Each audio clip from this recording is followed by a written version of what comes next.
Hi folks, welcome back to the Horde. So we got like a top 10 day going on here. Look at that sky. Just beautiful, isn't it? Temperature, dry and 67. I can deal with that forever and ever and ever. Battery's all charged up there. Right. Oh, no it's not. Actually, you can see the little yellow one on the bottom. Just flipped out and non-charged. So, it's somewhere around 2:30, a quarter to 3. It is April 12th, Sunday, 16.1 degrees according to this. I'm actually a tad surprised. Batteries aren't fully charged. Because the sun's on the panel, on the window. Must be that low E glass. Must be blocking things. Because you could see, not fully charged. Poor Energizer. I guess the morning sun brings it up, and then as the day wears on, the low E glass kicks in. Anyway, that 250 ES I picked up, I wanted to spend a few minutes and kind of get it fired up, see what kind of shape she's in, and let me show you what I have.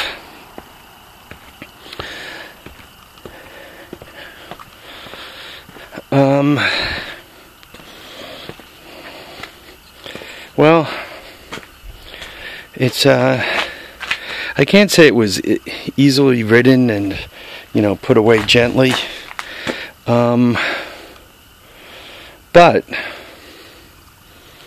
it doesn't seem it was obviously ridden hard and beat up on, but it doesn't seem like, you know, Mr. Fix-It spent all that much time fooling with it. Those of us who work on these things know kind of when Mr. Fix-It gets done with these bikes. You know, they use SAE bolts where metric bolts should be used. They don't hook up half the stuff that should be hooked up. Everything's kind of flying in the wind. But once again, to me, it looks like there wasn't a horrible amount of that. You know, nobody drove a screwdriver through the exhaust system in hopes of having less back pressure. You know, stuff like that. Anyway, I started out as I normally do. I did a quick compression check on it, and you guys could see, I mean, it drifted down a little bit, but it came in a little over 120 PSIs. So I really don't consider that too bad. I replaced the carb, right? That's my last China carb. I have to buy some more, right? I generally speaking, I don't like hopping them from bike to bike, unless I'm going from experimental bike to experimental bike. But like the 250 or the TRX 200X that I'm putting the S motor on. Now that I got a running carb on there, it's new, I kind of like to keep it that way. I really rather not tear them off. I'm the same way with recoils and everything else. Once I get something running in a certain fashion, I kind of like keeping them in one piece. I put air in the front tire, and it stayed blown up for about, I don't know, 45 minutes, a half hour, 45 minutes, something like that. If I want to use this tire, it doesn't look horrible. I'm going to have to put a tube in it, so one gets to invest $15, but you save yourself $50 worth of tire. Should any of us do that, make sure you do break the bead. I recommend breaking the bead on both sides and go around the tire fully with your hands, even the sidewalls, and make sure you have nothing in there. It really sucks tearing a tire apart, putting a tube in it, realize that you never took the nail out of the side of the tire, and you know, popping the tube and having to tear the whole thing apart. And if you're really unlucky, you not only pop the tube, you tear the tube, which means you get to go out and buy a new tube. So make sure you completely take the tire loose and deal with that. I put the wheel or the shock back in place. If you guys remember from looking in the truck, that was pretty blown up. So I fixed that. But if you listen to the front end, I mean, just the front end is completely trashed. So well, let me show you how she runs. What I did was I kind of used my little gas can there to dribble gas into the gas filter. So my gas filter is kind of my mini gas tank.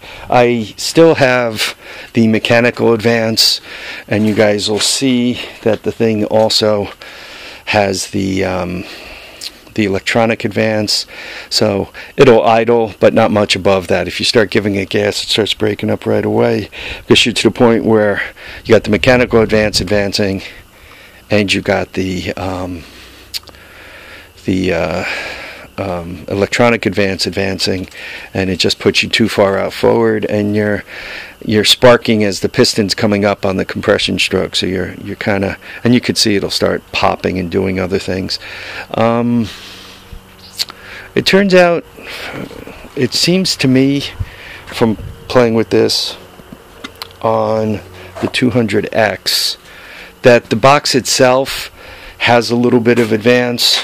I used on the 200X, I bypassed the mechanical advance, and even with that, when I'd be pulling the string, if I didn't pull the string like my life depended on it, it would kick back and tear the string out of my hand, and you know, give me rope burns, so to speak. So I think even with the electronic advance and disabling the mechanical advance, it's just a little too far out front.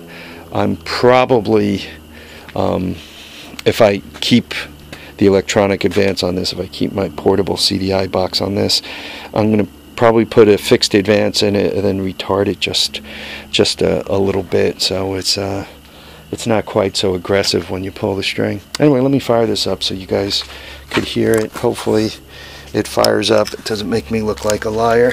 I think you can see everything. So gas in here, mechanical box on.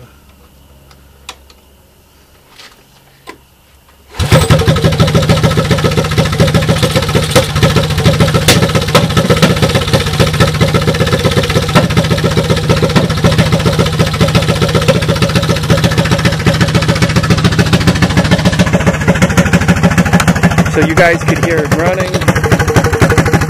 If I put it into gear,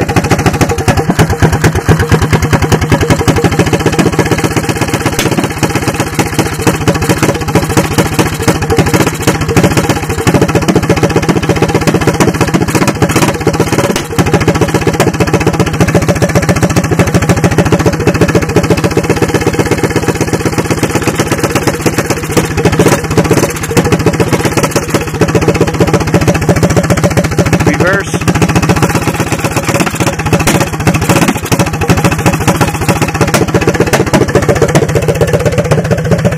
Doesn't appear to be smoking, right? No chooch.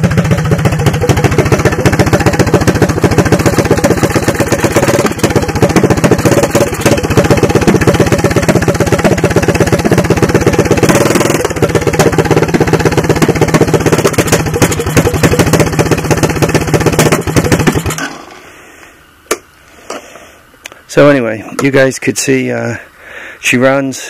I don't know how long it was since I put the last video up. I basically fixed the front end, put air in the tire, watched it run flat. I took the air cleaner box out, took the old carburetor off, put the new one on. I also had to change the throttle. You guys can see this isn't the right kind. The right kind has the metal top that pushes on. Right. So I changed the throttle, put the new carb on, put the hooked the cable to it. I disconnected. This is something else one should watch out for. These are the wires that charge the battery and so forth. I disconnect these when I fire them up.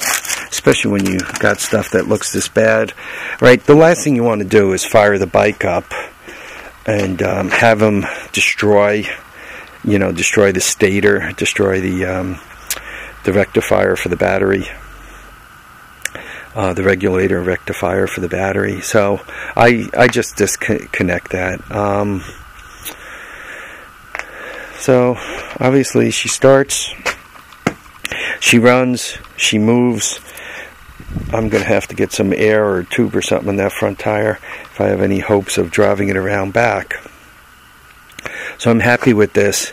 Next one on the list, the next one I fire up should really be this guy. And to do that is not that big a deal. I just have to figure out